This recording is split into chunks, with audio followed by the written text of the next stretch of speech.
Hey everyone, welcome back to Nerd Grid. This is B. I'm here with Oasis, and we're going to be talking about My Hero Academia Season 1. Yeah, honestly, for a while I've been putting off watching this anime. Just like I've heard about it and I've heard a lot of good things, but I never had the opportunity to. But once I finally picked it up, I pretty much binged through the whole thing, seasons 1 all the way up to 3, and I've really loved it. Same here, actually. I started watching it back in June. I wasn't sure if I was going to like it or not, but I've really enjoyed the show. I think it's definitely one of my favorite animes up until this point. I'm really excited to watch other series, but right now we're going to be talking about Season 1, and I guess our highlights of this season. And I'm going to start off personally with the development of Deku. Deku, he's quickly built up as this underdog that you should love, because he tries his best to be something that he knows he realistically can't, but by a miracle, he's able to get his quirk, his own power. It's a great moment when he actually gets it. Yeah, the very first few episodes of season 1 are meant to sort of break down Deku. You're meant to feel sorry for him as all the odds are stacked against him, and you see a lot of sad moments inside of his head and through flashbacks. When he first thought he couldn't have a quirk, and he just breaks down crying, and his own mom doesn't even believe in him, and even his friends and classmates are just talking down on him. You just think there's this feeling of helplessness with Deku, but you just know that he's gonna make it through somehow. Yeah, and he does that by saving others and inspiring his idol, basically, All Might. And All Might sees a little bit of himself in Deku and actually decides to transfer his power, hand down his power to Deku to be as the next big great superhero. And Deku is absolutely shocked. But the great thing is that the show really goes quickly with the development of Deku and gets us to the points that we should really care about. Deku trains, then he takes his exam, he passes because of his heroism, but it's really quick. It's like in the span of a couple episodes.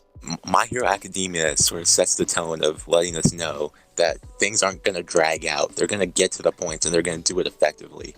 Whereas with a lot of other shonen, it feels like you see training take place from 5 to 10 episodes and just keep on going. But instead, you just, with My Hero, you see a quick montage and right away you know what we're supposed to get out of it. We know that he's progressing, we know he's getting stronger, and we know he's going to be ready for the exam. There's no need to add all these extra stories. It's just very to the point. And I think something else the show does really well is the relationship between Deku and the other characters. For example, Deku and Bakugo. Bakugo absolutely hates Deku, and Deku looks up to Bakugo, but understands that he can be a little bit difficult sometimes. From the start, we see that Bakugo is just a school bully who constantly picks on Deku. And then later on in the series, we see that they were friends, or I guess Deku was following Bakugo even when they were kids. Bakugo liked to have him around just to show off his power and flex his ability to be one of the better heroes someday. In this season, we see Bakugo get really frustrated with Deku because he sees that Deku somehow gets his quirk and seems to be surpassing him in, in attention and praise from others because of his heroism. While Bakugo, he's more focused on the power. He wants to be powerful enough to save people. And Deku's like, I don't care if I'm not powerful enough. I'm going to go and help out anyway. And if it costs me my life or it cost me, a really damaged arm or leg, I'm cool with that. It's the classic 1A and 1B in an anime where you see the main protagonist and you see his rival, and they're both on somewhat equal footing, but one always has something over the other. Like you see it with Goku and Vegeta, Naruto and Sasuke, I guess even Yugi and Seto Kaiba. You just know they're just constantly going to be butting heads throughout the show, even if they're on the same side. And there's always something new to it. And in season 1, it sets up what we're going to see throughout the later seasons, but only gives us a taste. We only see them bump heads in the combat training, and we barely even see them throw a punch. They start to kind of hate each other by the end of the season. Deku's obviously, he cares for Bakugo, but Bakugo just has this ember of hate that seems to be growing and growing every time Deku seems to kind of outsmart him or doesn't want to fight with him like that, because Deku isn't a guy who's going to be like, all right, I'm going to fight you. He's like, no, look, let's not fight. Let's talk about this.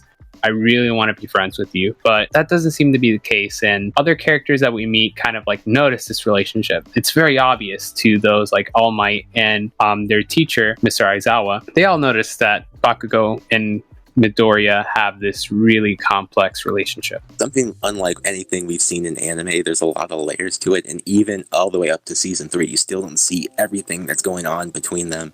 Like, we get glimpses and we get some progression, but there's always, it leaves you wanting more. And I really admire that about this anime and how they make these relationships very complex. Bakugo, like, the main point we're meant to get from season 1 is that Bakugo is almost scared of Deku's spirit. He just hates the fact that he keeps on resisting his position and trying to work towards being better. And then Deku, even though he's sort of scared of what Bakugo can do, and even though he's scared of Bakugo's attitude toward him, he still admires him and he still wants to be like him. He's going to keep on being on his tail until he can surpass him. He's a believable protagonist, and we were talking about this earlier. He said because he uses his notes, and that definitely helps him with the more credible side. Like, why would this guy win? He literally doesn't know how to use his power. Oh, he has his notebook. He's been studying movements for years. He knows what he's doing. He is definitely skillful. He has strategy. He knows what he's doing. Deku knows what he's doing. Deku has a very good brain on him, and he's able to predict movements. He knows what these powers are capable of, and he spends his time trying to understand what they can do. With that information, he's able to make his own plan if he ever has to face these people. Especially with Bakugo, because he's been studying him for years. Like, he knows how Bakugo works. So it's very obvious that he's going to know how to counter him in a situation where Bakugo's trying to fight him. It's an incredibly different take on what we should expect from a hero. It's like, if you gave a comic book fan superpowers, this is what you'd see.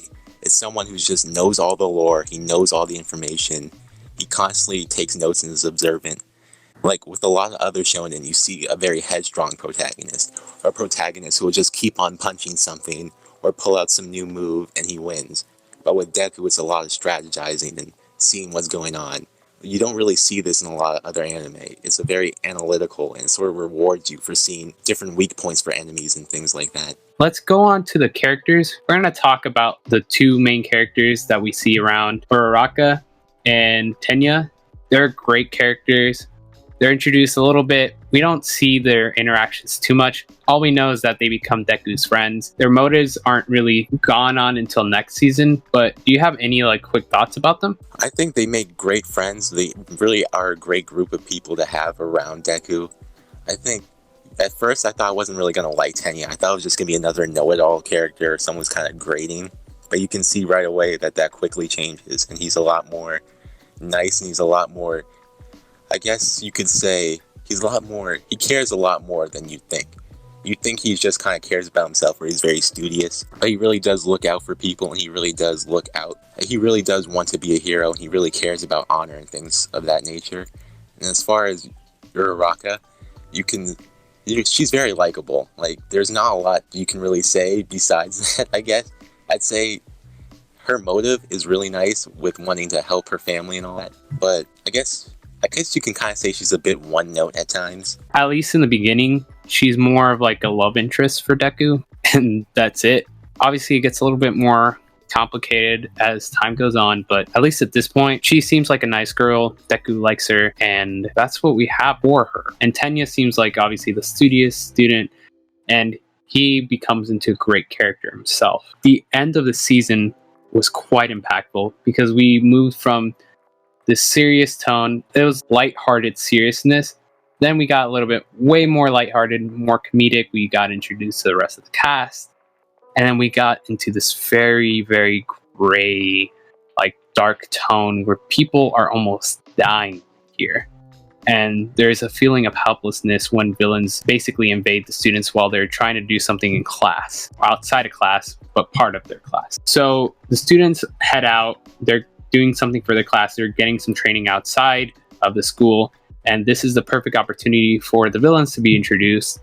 They attack the students. They attack the teachers to the point where they are almost killed.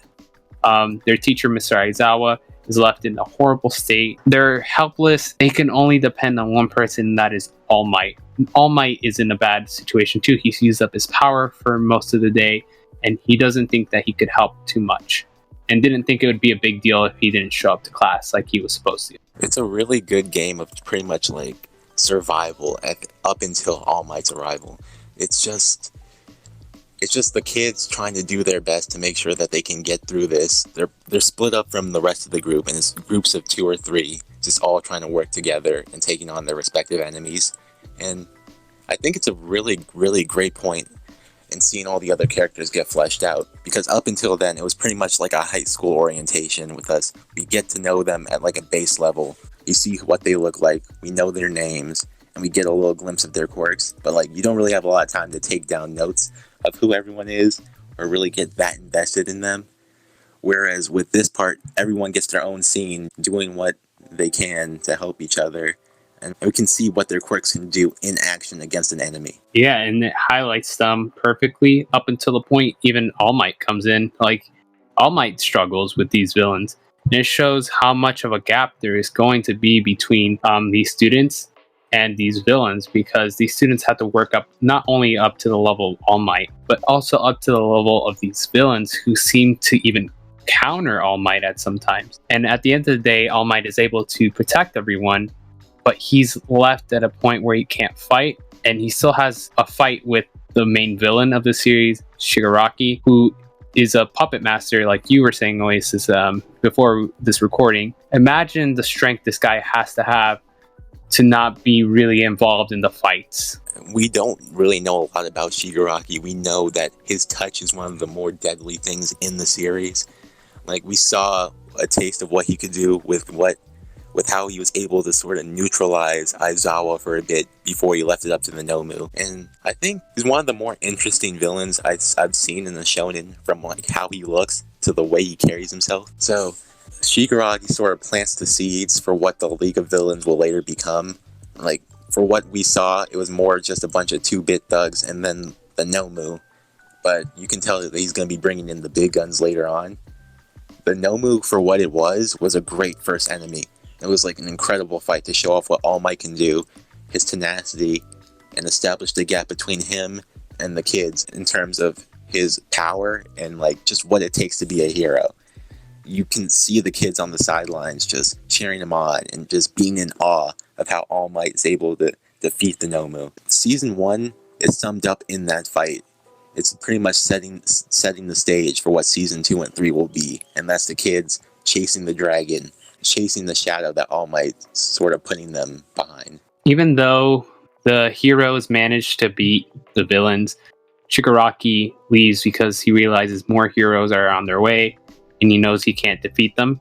So even All Might didn't even really save the day besides that Nomu. He wouldn't have lasted against Shigaraki.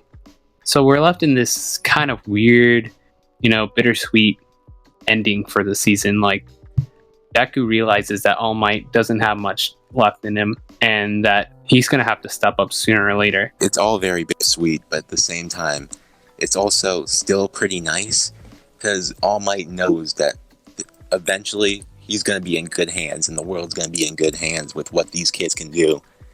But for now, it's to hang on. So I guess that sort of sets this table for Season 2. We have All Might clinging to the power that he has left, trying to hold on and raise these kids up to his level. And then you have Shigaraki having an in. Like, he knows what these kids look like. He knows what Deku looks like. He knows to look out for him. And now it's time for him to things up in the shadows and really show us what the League of Villains is really about. At the end of the season, Shigaraki talks to some unknown figure. That makes the villains even more complex. Like, what are they up to? What are they all about? Not only do like the heroes have like some complexity that is going to come to them, the villains do too. So, at the end of the day, this was a great first season, and I'm really glad that I watched it. I was entertained throughout it. And you have any final thoughts? Season 1 did what it was supposed to do, and that was set up the rest of the series. It's a lot shorter compared to the other ones. It's a lot quicker, and there's a lot more fun to it than what we're going to get later down the line. And I think it's definitely a good appetizer for what's in store later on. I really, really enjoyed it, and it just had me looking forward to what we'll see with the rest of the students like Todoroki, like Asui, like Uraka, and like Tenya. You just haven't seen anything yet. You've seen a little bit, but there's still a lot more to see. All right, that's the end of our review. We're just going to plug in a couple things before we head out. We're going to plug in our Patreon. We just opened it last week. We have one pledge so far. We'd really appreciate if you can, like any amount would be appreciated. We're trying to up the quality of the channel, and if you decide to donate, we'll be incredibly grateful. You can leave a recommendation of a video that you want us to do, and we'll get to it as soon as we can. And remember to click the notification bell. Every Monday, Wednesday, and Friday, we'll have a new video for you with a new topic, whether it be anime or video games or wrestling or TV. And even if something might not be to your liking, give it a shot. And hey, even if it's still not for you, 2 days later, we'll have something different. It'll likely be something up your alley. Be sure to like, comment, subscribe. You guys know what to do. All the links that we've talked about will be in the description below, so be sure to check that out as well. Christina's going to be back on Monday. She's going to be talking about Castlevania Season 2. I'm looking forward to listening to that. I hope you guys are too. With that said, we don't really have much else to say. We'll see you guys later. Thank you so much. Peace out.